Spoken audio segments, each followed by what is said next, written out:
Hey, hey, mamas. Welcome back to another amazing episode of the Mama Work It podcast. I am so glad you're here.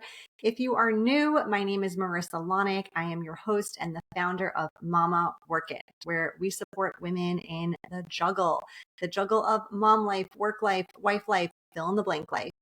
And today our topic is probably something you've been thinking about, something I know I've been thinking about. It is all about how to pay for college without breaking the bank. Because I don't know if you heard, but college is pretty expensive. So I've got the guest for today's episode. Her name is Dr. Pamela Ellis. She is known as the education doctor. She has an MBA, a PhD, and she has helped over 30,000 families navigate college admissions, ensuring teens find the right fit without overspending.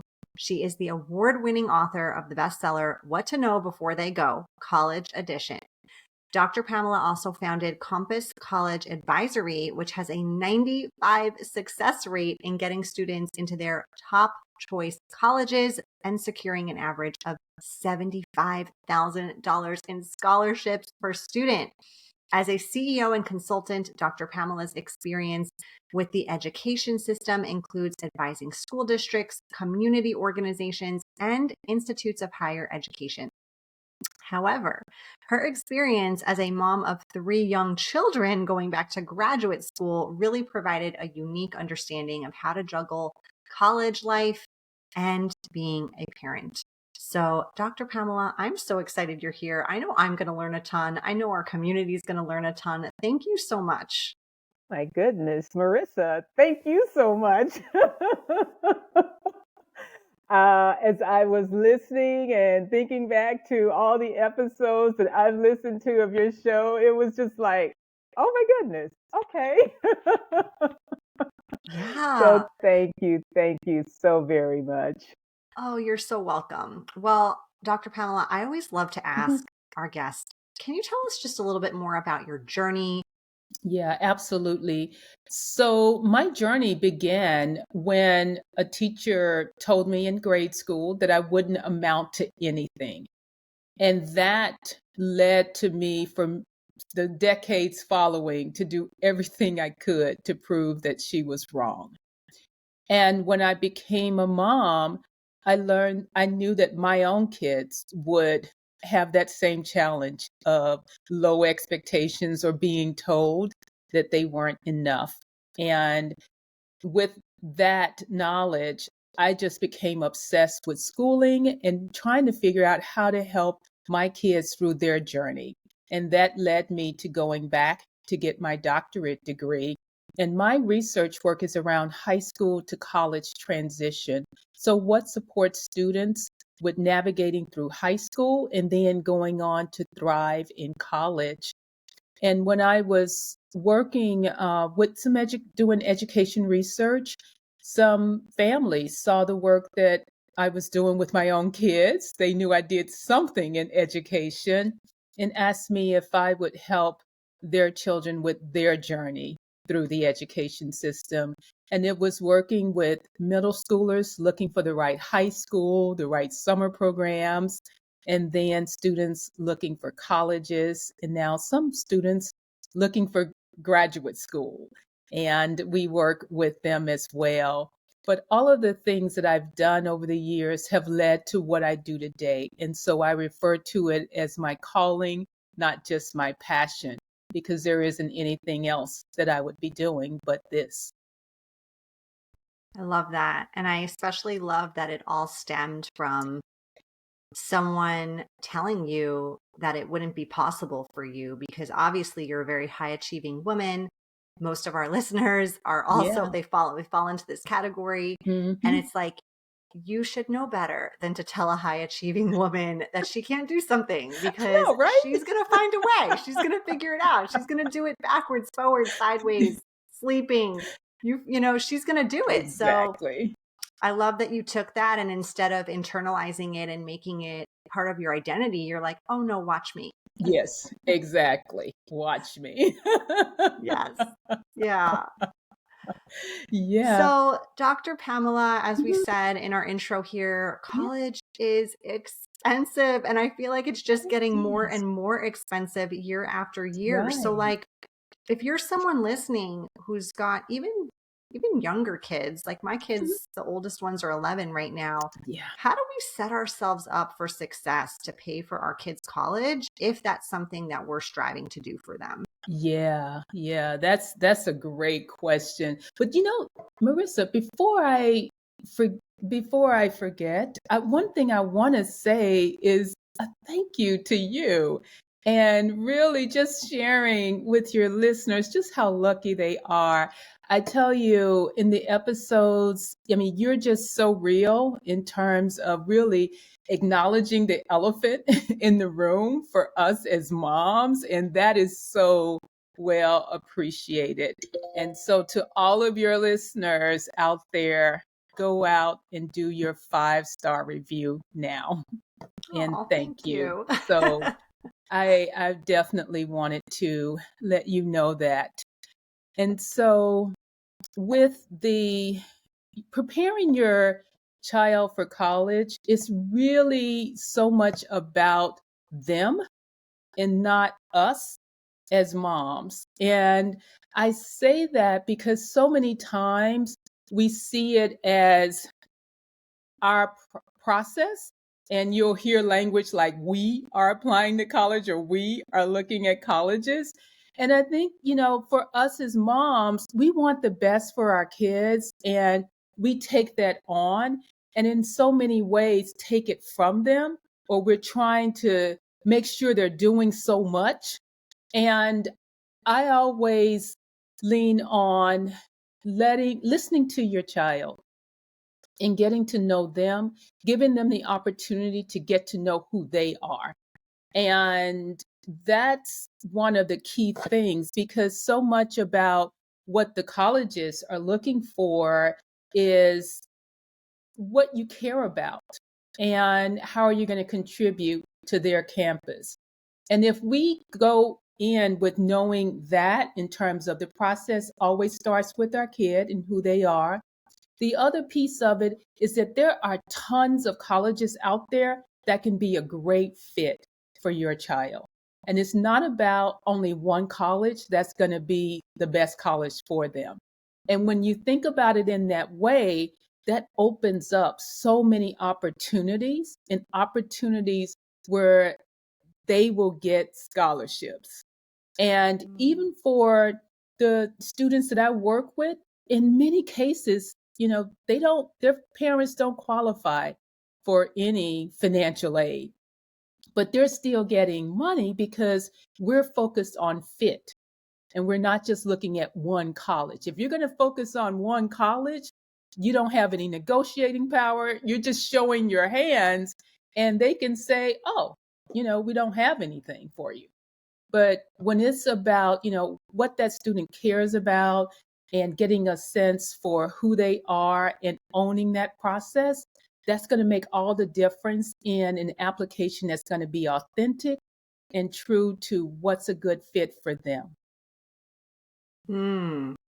This is a really interesting way to look at this, right? Mhm. So it's looking at it from a really holistic perspective. I feel Right, like it's not just like, oh, I've always dreamed of going to this school. It's more like, I want to research these 10 or 20 schools that have this program that I'm interested in that could be a really good culture fit, location fit, size fit, all those right, things. And right. then really opening up the mindset to that. And I'm speaking in first person, Yeah. but I know you just said really letting your child lead this process, right? Right, right. And so I'll share with you, we look at it in terms of 5 factors of fit. So it's academic, social, financial, vocational, and cultural. So when you look at it in terms of those 5 ways, and we're talking about these factors as they apply to the child, then it's looking at what are the colleges that match with that. But we always start with the child first. And sometimes kids will come in and they'll say, oh, I want to go to X college. And when we take them to that process of starting with themselves to look at those 5 factors, and then doing the research on the colleges that we give them to start with, they're just like, oh, wow, I didn't know that about this college. And oh, this doesn't really make sense for me. So it just starts to bring up a totally different conversation. And that's what you want, because then, they can make a better decision for a place where they can thrive. And it's going to embrace them in all the ways that they are uniquely them. And so that's what I love about it. Yeah. And I just love this like introduction to self-awareness for them Yeah, at this it age. is. I am such a fan of self-awareness tools, Yes. and I feel like it's such an undervalued Yeah, thing out there. Like, why are we it not is. allowed to major in this? Why is this not a college course out Right. there? And I love that you're introducing it at this important age where kids Yes. really are starting to learn who they are, what they want to be, Yeah. where they want to live. Like all those questions and things are Right. coming up for them, and they have their whole future ahead of themselves. And to Right. know who they are as Yes. people It really and is. choose a school, and hopefully even then Yeah. have more of a chance of receiving grants and aid and Yeah. scholarships to be able to help them on that very Right. expensive journey Yeah. is so smart. Yeah.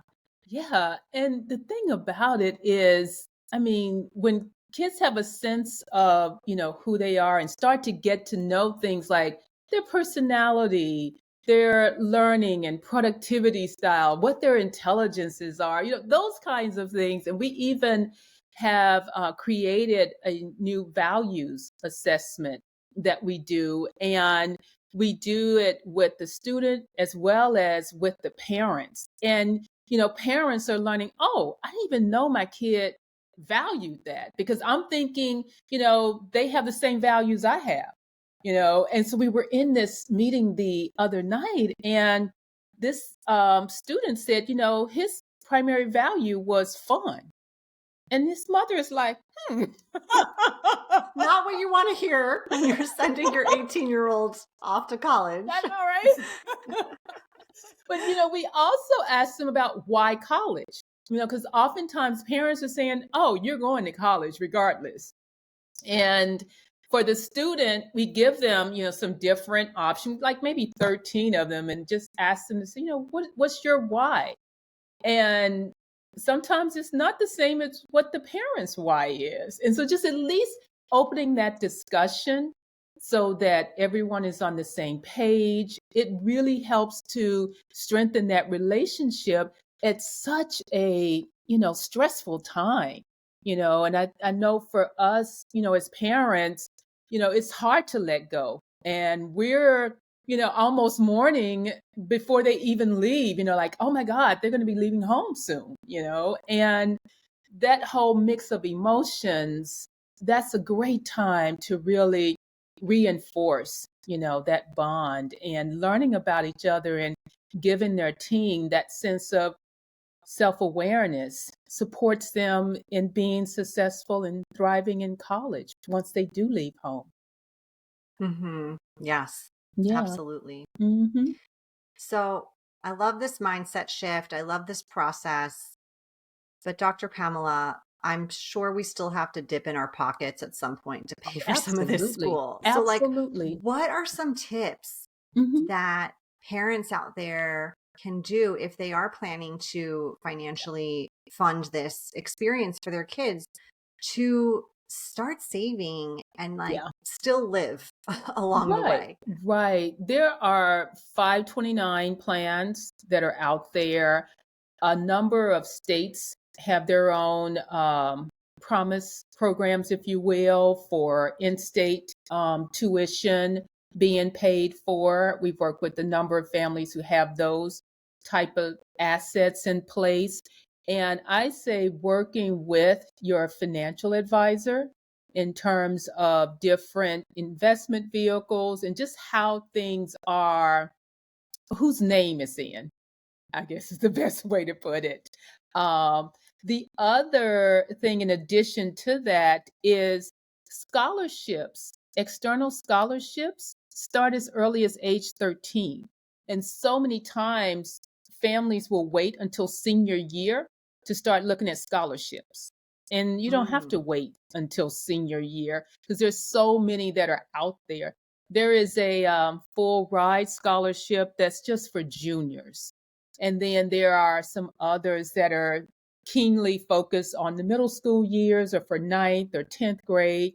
So just taking advantage of those scholarship opportunities. And that's a way that the kid puts some skin in the game in terms of developing their writing skills and doing activities that they care about, and then knowing about those ways that they can get those scholarship dollars to support them later, because the organizations hold the funds and send them directly to the college where they matriculate. So Mm-hmm. those are the ways that I you know encourage families to consider as they are planning ahead for the tuition bill. The other thing I will say too is there are some things that you can do in senior year in terms of planning. So the list is always going to make a huge difference as far as scholarship money.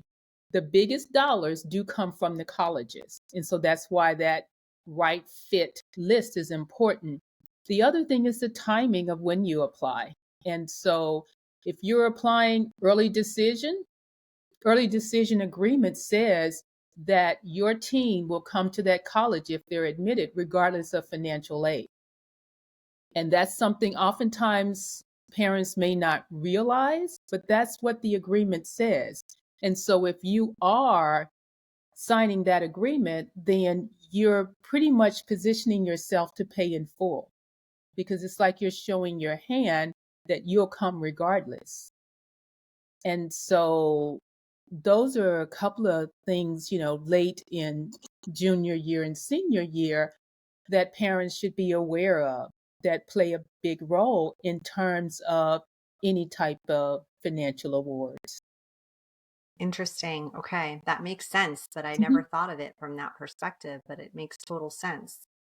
What about scholarships like sports scholarships versus Mhm. academic? Yeah. What other kinds of scholarships exist? I know you said there are external ones, which I didn't even know existed from middle school Yeah. years. That's Mhm. impressive. Yeah. But what sort of things could parents be educating themselves about, or even kids themselves? Right.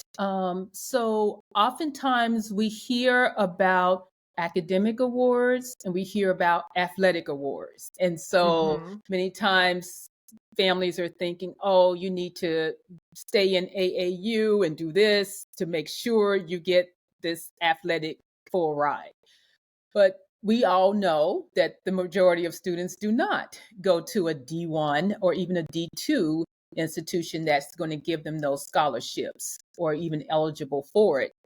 So, in addition to that, when you look at the college's institutional priorities, and you can find this through reading the president's letter, that gives you a sign of what types of scholarships are awarded. So, for example, if they are creating a new neuroscience lab, then students who are majoring in neuroscience are getting scholarship awards. One of the other statistics or data points you can look at is the demographic profile. A number of colleges, for example, in the Southeast, want to have a national footprint. And so if you're living outside the Southeast, you're likely going to get a lot of scholarship money because that's their way of recruiting you so that they can have a national profile. Sometimes it's because there are, fewer guys on campus than girls. And Mm. so some of my guys may get a lot more scholarship than the girls who apply with a similar profile to that same college. Certainly, when you're outside of your immediate area, there's usually more scholarships for you because the colleges that are local to you, they want to bring in students outside the area usually. And the research shows, especially for girls, that when they go further away from home, they're more successful. And if you're just looking at colleges locally, you're likely not as likely to get as much money as if you're looking at colleges a little bit further away. Wow. I would never think that. That's so fascinating. Okay. Yeah, Hmm. yeah. But you can really look at the college's profile to get a sense for who gets money. And when you look at their data, oftentimes what you see is that the percentage of families who are full pay are less than what we often would realize. Nationally, the percent of full pay is around 20%. So the other 80% are getting some monies. Okay. That gives me some hope. Yeah. Sometimes it's, if your teen is interested in doing study abroad, there may be a short essay, and they're providing funding for students who want to do study abroad programs.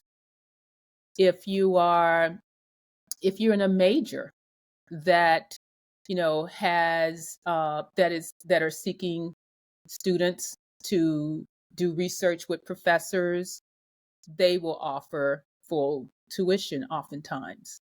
There are a number of colleges that are looking for students who will do research with professors, and they offer scholarships for that.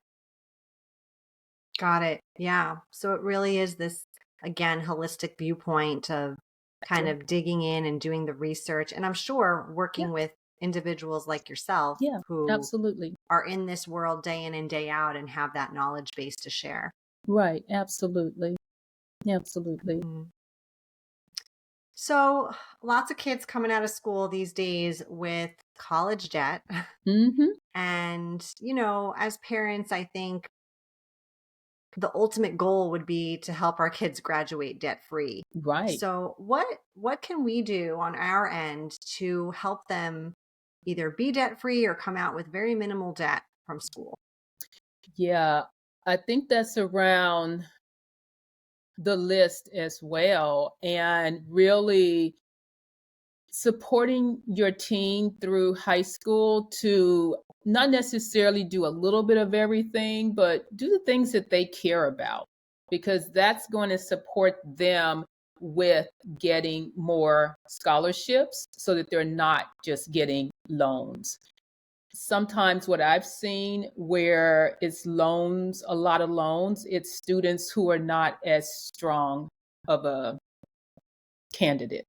So maybe their grades aren't as strong or they haven't taken any rigorous courses.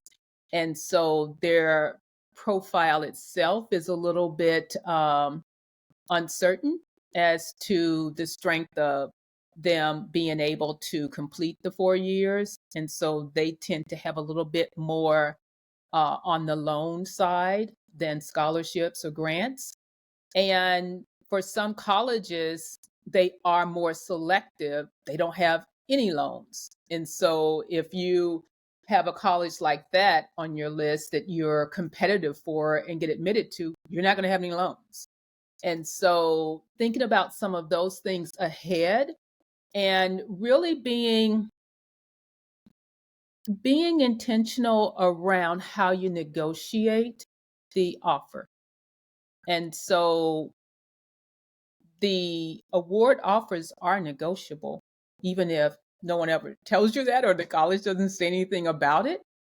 And I have, worked with students, who negotiated that amount down and really being mindful around what's renewable so that you're aware of that, understanding if the loan is a certain amount in freshman year, is that going to be the same each year? Or is it going to increase? So asking those questions even before you say you're enrolling. And that's a Hmm. way to manage it. Okay, so when you say the award offer, are you referring to like the scholarship offer or just the admittance into the school? Those are separate. For most schools, the admissions will come and then the award letter. And the award letter refers to any funds that are being gifted. Right. And Right. that is what you're saying is negotiable. Yes. Wow. I had no Yes. idea. Yes, it is. Okay. Yeah. Interesting. Hmm. All right. So we've talked a lot about kind of this financial prep of what we can be Yeah. doing, how we can kind of go about this process. But I Hmm. imagine there's got to be some emotional prep that happens here too with There kids is. going off to college. Yeah. Tell us about that. Wow. It really starts as soon as you get into this process, whether it's ninth or 10th grade. And the emotional piece of it is letting your teen own the process. That's an emotionally heavy lift for some parents. We may be in corporate careers where we're used to being in control. And the thought of letting our teen own the process, we see that they're a procrastinator. We see that, sometimes they're a little disorganized. Maybe I'm just talking about my own kids, but, we see these things and we're I feel thinking they're going to you. own I the feel this. process.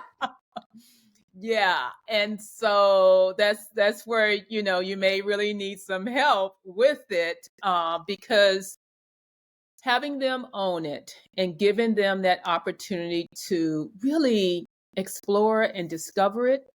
And part of the exploration could be, letting your teen do in a way summer program.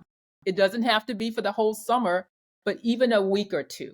That's a way that we can um, really be more emotionally prepared for them to go away. And I talk with parents about this every year. Every year we talk about it in some form or fashion because I know it can be hard. One of my moms that I was working with earlier on, a single mom with only one child, and I just never forget, we had met at a coffee shop in when her daughter had gone away for freshman year. And she just said to me she didn't know what to do with herself. And it was just so heavy. It was so heavy to hear her say that. But she just felt lost. And I felt like I hadn't really done my job because I didn't prepare her as well as I had prepared her daughter to thrive. And so ever since then, we've adjusted our curriculum. And in senior year, we have a senior parent community. And a lot of that is about supporting those parents with being able to let go and let go confidently. Hmm. Yeah. I think there's a really important piece there that you said, which is having a community during that time, especially. Yes, Hmm. Yeah. yes, it really is. It really is. I was reading an article about that recently in terms of parents having a community, because I think so many times in this process, that's when parents get to be a little bit more competitive with each other or want to say that, oh, my kid is going to X college, or my kid got a full ride. And you're just thinking like, oh my God, my kid must be terrible. you know, I tell my senior parents, don't go to any cocktail parties. Because if you go to a cocktail party, everybody's kid is amazing. And you're just wondering, like, oh, that's not my kid. So, but we do need community and we need it now more than ever. Yeah. Yeah. All right, Dr. Pamela, we are going to jump over now to our lightning round Yes. where I'm going to ask you just some random fun questions so we Okay. can get to know you a little bit more personally. Are you ready? I'm ready for it. All right, let's go. Let's see. What book are you reading right now? Oh, goodness. The book I'm reading right now is the 16-word sales letter. That's cool. You're an entrepreneur. Absolutely. So many other amazing books. One I have to share, though, is The Anxious Generation. We Yes. just finished reading that as an organization, as a company. And that has really shifted the way we further engage with our families. So that's a really important one. But the 16-word sales letter right now. You Yeah, got me it when you sounds said right now. That's okay. We want to Yes. know. Yes. What about your guilty pleasure TV show? Hmm. Oh, wow. That's a little bit harder. I don't have a TV. You don't have a TV. No. That's amazing. No, I haven't in years. So I don't know. And sometimes I feel a little left out when I hear other people talking about TV shows. That's what I don't. Honestly, I feel like you are a trendsetter right now, and I like it. That's like the best answer we've ever gotten on this show. Okay. What is one app that you cannot live without? Zero. What is that? Zero is a fasting app. So it Ooh. tracks the time when you start and when you end. And I tell you, if I didn't have it, I would forget. And I have been doing intermittent fasting for a while now. It works out really well with my running. And so that would be the app. Cool. I like Hmm. it. All Yeah. right. Last question. If you could have any superpower, what would it be? Oh, wow. It would be to go back and make any correction from the past. Mm, Because one of the things I think oftentimes really get in the way and can stagnate us is if we have that feeling of regret. And so to be able to go back and course correct, that would be amazing. Don't you think, Marissa? yeah. Yeah. I feel like often the regret stems from not doing something versus Yeah. doing something. So probably, yeah, just going back and being like giving ourselves that courage or that Yeah. belief in ourselves to just go for it and try it and see what Yeah. happens. Yeah. So that's what it would Yeah. be. All right. Cool. Yeah. All right. Well, we are just about ready to end our episode today. But before we do, please tell our listeners where they can find you, learn more about you, and what you do. Absolutely. Well, I have a great gift for them, which is the College Confidence Blueprint. And Ooh, it has a roadmap for step by step what to do when your teen is in high school, and also a communication guide, because so many times we feel like we're nagging and we're not sure how to talk with our kid about college. And they can get this wonderful gift by sending me a message on LinkedIn. And that's at Dr. Pamela Ellis, DrPamelaEllis. And they can send me Blueprint 25 and I'll send it right over to them. perfect. Well, we will Yep. make sure we link your LinkedIn link Hmm. in our show notes today so people can find you and send you that DM. And we are so appreciative of you being on the show and sharing all of this amazing wisdom and knowledge when it comes to college. Thank Thank you. you. Thank you, Marissa.